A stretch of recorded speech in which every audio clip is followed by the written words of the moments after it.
নিমতলা ঘাটে গঙ্গায় তলিয়ে গেল আস্ত গাড়ি। কিভাবে ভাসলো গাড়ি এখনো পর্যন্ত স্পষ্ট নয়। যে ছবি আপনাদের দেখাচ্ছি, নিমতলা ঘাটে গঙ্গাতে তলিয়ে গেল আস্ত গাড়ি।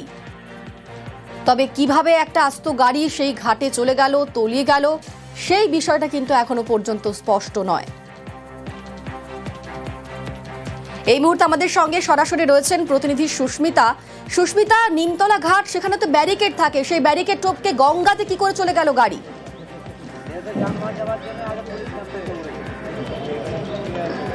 দেখো, ব্যারিকেড থাকলেও সেই ব্যারিকেডের একটি নির্দিষ্ট জায়গা পর্যন্ত ব্যারিকেড থাকে। নিমতলা ঘাটের যে দিকটায় মূলত সাধারণ মানুষ রাত্রি যাপন করেন সেই দিকের সামনে ব্যারিকেড থাকলেও অপর একটি দিক সেটি সম্পূর্ণ খোলা থাকে, ব্যারিকেড থাকে না। কিন্তু আজ ভোর 4:30 থেকে 5টার মধ্যে একটি গাড়ি, 4 চাকা গাড়ি, সেই 4 চাকা গাড়ি হঠাৎই পেছন দিকে মুভ করতে থাকে। কিন্তু কেন? যতটা সম্ভব প্রত্যক্ষদর্শীরা যেমনটা জানাচ্ছেন যে গাড়িটির হ্যান্ড ব্রেক, সেই হ্যান্ড ব্রেক তোলা ছিল না। হ্যান্ড ব্রেকটি না তোলা থাকার কারণে গাড়িটি পেছন দিকে সরতে থাকে এবং এই যে ঢালু নিমতলা ঘাটে, মূল রাস্তা থেকে নিমতলা ঘাটে নামার যে ঢালু, সেই ঢালু থেকে হঠাৎই গাড়িটি নেমে একেবারে জলের তলায় চলে যায়।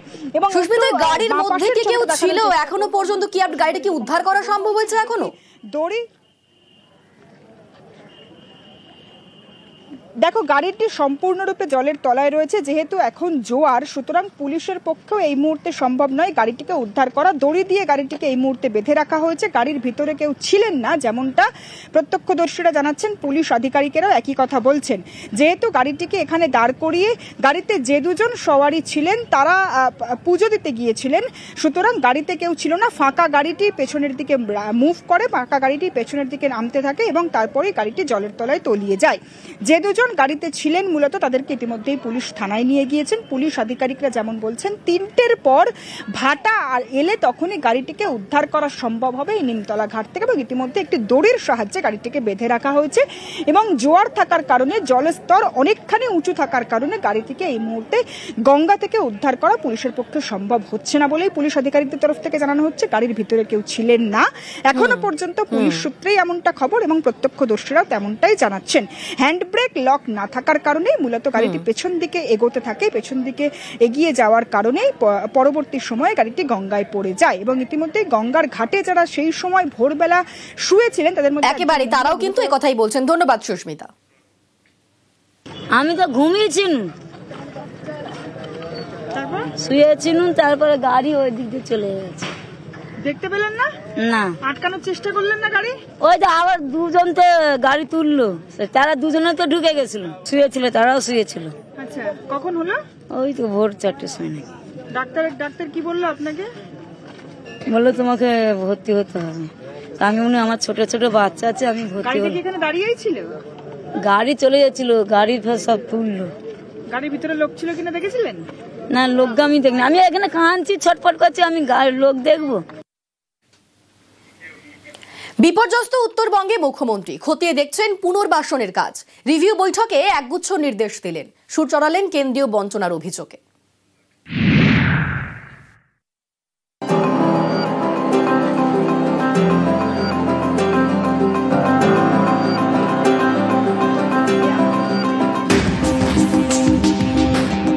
Haldia port no dredging, Farakka no dredging, Bengal and Bihar both suffer because of non-dredging of Farakka. আর ড্রেজিং যদি না করো তাহলে ড্যামের প্রয়োজন নেই, ভেঙে দাও dam.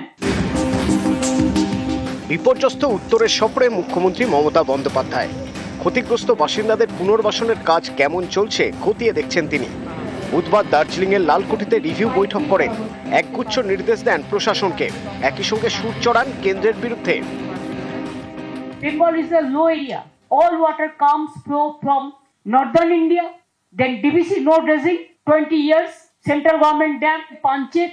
Then Maithon, Calcutta port no dredging, Haldia port no dredging, Farakka no dredging. Bengal and Bihar both suffer because of non-dredging of Farakka. আর ড্রেজিং যদি না করো তাহলে ড্যামের প্রয়োজন নেই, ভেঙে দাও ড্যাম।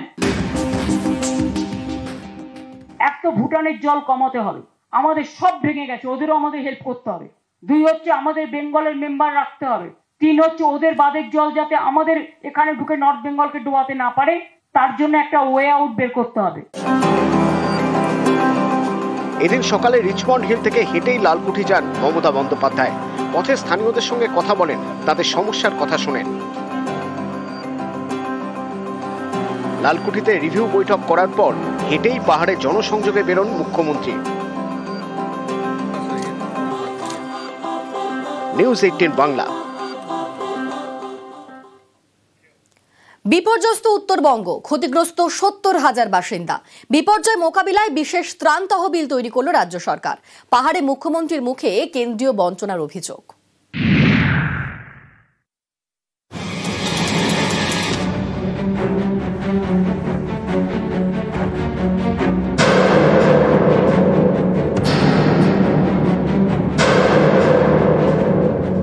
ডিজাস্টার ম্যানেজমেন্টের একটা অ্যাকাউন্ট আমরা খুলেছি।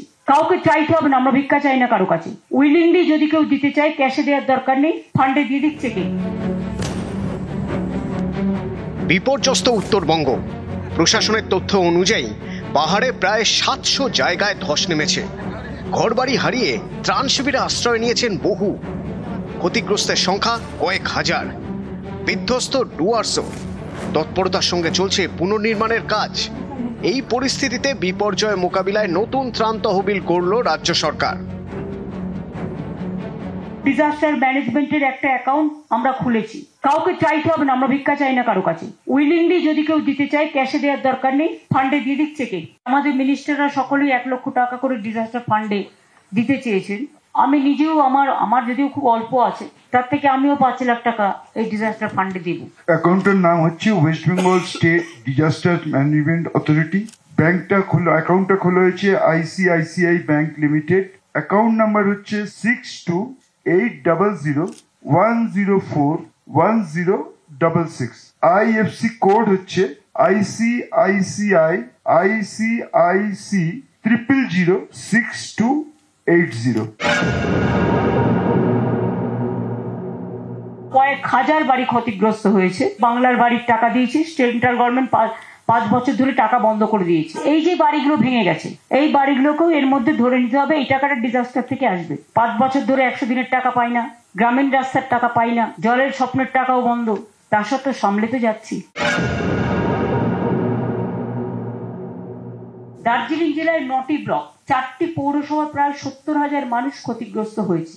1300-এর বেশি মানুষকে শুধু দার্জিলিং জেলাতেই উদ্ধার করা হয়েছে। নিরাপদ স্থানে সরিয়ে নিয়ে যাওয়া মানুষের সংখ্যা মোট 20,000। রিলিফ ক্যাম্প হয়েছে 37টা, 55টা গ্রুয়েল কিচেন বলা হয়। We rescued about 1300 human being. শুধু দার্জিলিং এ ক্যাম্প চলছে আমার পাড়া আমাদের সমাধান। প্রতি ব্লকে 10 লাখ টাকা করে দেওয়া হচ্ছে। এই ফ্লাডে যাদের সমস্ত ডকুমেন্ট হারিয়ে গেছে, তারা রিলিফ ক্যাম্প থেকে অ্যাপ্লাই করলেই রিলিফ ক্যাম্পের সামনেই আমরা কিন্তু করে দিয়েছি। সেখানে ডক্টরস ক্যাম্প আছে অ্যালং উইথ অল মেডিসিন। এই ন্যাচারাল ক্যালামিটিস দুর্ভাগ্যজনকভাবে আমরা হারিয়েছি 32 জনকে। দার্জিলিং 21, মিরিক নিয়ে, জলপাইগুড়ি 9, নাগরাকাটা, কুচবিহার 2, মাথাভাঙা। এদের সবাইকে কিন্তু 5 লক্ষ টাকা করে পরিবারকে তুলে দেওয়া হয়েছে এবং 1 জন করে বাড়ির স্পেশাল হোমগার্ডের চাকরি পুলিশ থেকে দেওয়া হয়েছে। এর আগে কোভিডের সময় বিশেষ ত্রাণ তহবিল তৈরি করেছিল রাজ্য সরকার। একই ধাঁচে এবার উত্তরবঙ্গ বিপর্যয়ের জন্য বিশেষ ত্রাণ তহবিল। মঙ্গলবার এই তহবিলে 1 লক্ষ টাকা দেন অভিষেক বন্দ্যোপাধ্যায়। নিউজ 18 বাংলা।